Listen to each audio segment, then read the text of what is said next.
मोदी ओडिशा गस्त को नहीं बढ़िला चर्चा। डालीकर्मी भितर देखागलाणी असंतोष।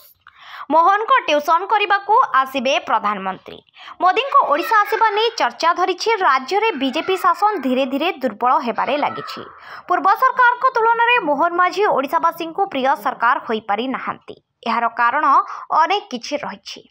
केउठी ना केउठी बीजेपी दलीय नेतांक भितर असंतोष देखागलाणी, जहां ठीक करने को प्रधानमंत्री मोदी आसंता 15 तारिख में दिनिकिया ओडिशा गस्त आसुछंती। किछि दिन तले चर्चा जोर धरिथिला कि बीजेपी किछि विधायक बीजेडी रे शामिल हेबे, जहाकु नहीं बीजेपी भितर असंतोष थिबार जणा पडुथिला। बीजेपी क्षमता को आसीछि सत, किंतु राज्य रे कार्य सठिक भाबरे तुलाइबाकू ऑर्डर आसुछि। केंद्र सरकार निष्पत्ति नेउछंती, राज्य रे कार्यकारी हेउछि, जहाकु नहीं बीजेपी रे संतुष्ट नहांती दलीय नेता। तेबे सांसद मुनाखा एभली किछि बयान देइथिले। अंतकंदल पदारे पड़िथिला। से कहिथिले खूब कम दिन में बीजेडी राज्य रे सरकार गठन करने को जाउछि, काहेकिना निर्वाचन पूर्वरु बीजेडी छाड़िथिबा 22 नेता बीजेपी रे जोग देइथिले।